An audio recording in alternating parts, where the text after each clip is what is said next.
నమస్కారం అండి. మాది పొట్లపాడు. నా పేరు రామారావు. వాసవి సీడ్స్ వారి బాహుబలి విత్తనము పోయిన సంవత్సరం వేసాము 2 ఎకరాలు. ఈ సంవత్సరం 4 ఎకరాలు వేసాము. పోయిన సంవత్సరం 40 క్వింటాల కాంచి 45 క్వింటాల కాడికి వచ్చింది. మేధా తుఫాను కొట్టినా కానీ ఈ సంవత్సరం వానాకాలంలో వేసాము. మేధా తుఫాను వచ్చింది. గత వాళ్ళందరూ ఊళ్ళో వేసిన వాళ్ళందరూ పడ్డాయి కానీ మాది పడలేదు. దానివల్ల ఏర్లు దాని కింద ఏరు కుచ్చు ఎక్కువ అండి, దీనికి పడకుండా ఉండటానికి. గత కండి వచ్చి చుట్టూ వచ్చి 16 వరుసలు వస్తుందండి. వరుసకు వచ్చి 42 గింజలు ఉంటున్నాయి. మాకు ఈ సంవత్సరం ఇంత వానకు కూడా దిగుబడి అనేది నిరుడు కంటే ఒక కింట అరకింట పెరిగిద్దన్న నమ్మకం ఉంది, కానీ పర్వాలేదండి ఇతను. ఓకే, గత సంవత్సరం మీరు ఎక్కడ చూసేసారా? ఈ సంవత్సరం ఇప్పుడు గత సంవత్సరం అంటే 10 ఏళ్ళ నుంచి చేస్తున్నామండి. ఓకే, పోయిన సంవత్సరం ఏరియా కాడ చూసాము. ఓకే, చూసి 2 ఎకరాలు వేసాము. 2 ఎకరాలు వచ్చి 86 క్వింటాలు అయిందండి. 43 క్వింటాల కాడికి వచ్చింది. ఈ సంవత్సరం 4 ఎకరాలు వేసాం. అది వర్షాకాలంలో వేసాం. వర్షాకాలానికి కూడా తట్టుకుంది. ఇది చీడ పురుగులకి పైకల్లా గింజ ఉంటది. ఈ తెగుళ్ళు తక్కువ. నేను తతిమాయి చాలా వెరైటీలు వేసాను.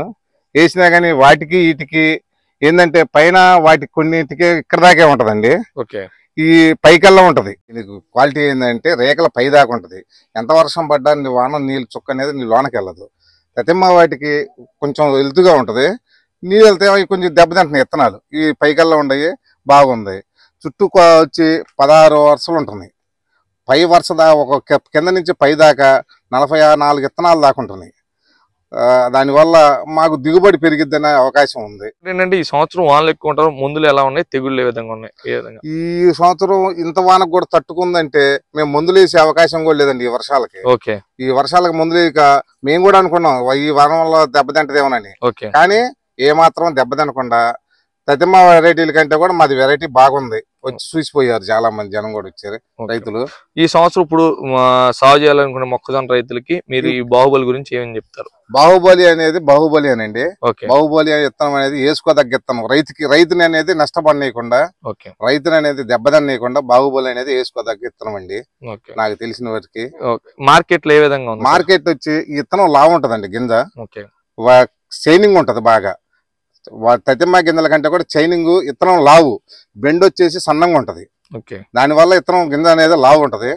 ఇది మార్కెట్ కూడా బాగుంది. తతిమ్మ వాటి మీద కూడా 200 ఎక్స్ట్రానే పెట్టుకుంటున్నారు, కానీ తొందరగా కొంటారు. అది ఇబ్బంది పడకుండా రైతు ఏంటంటే మీకు మార్కెట్ లో మీరు దళారులు ఎమ్మట పడకుండా దళారులు వచ్చి ఎమ్మటే చూసి ఎమ్మటే కొంటారు. వాటిని మార్కెట్ వ్యవహారం మాత్రం బాధపడాల్సిన విషయం లేదు దీనికి. అది థ్యాంక్ యూ సార్.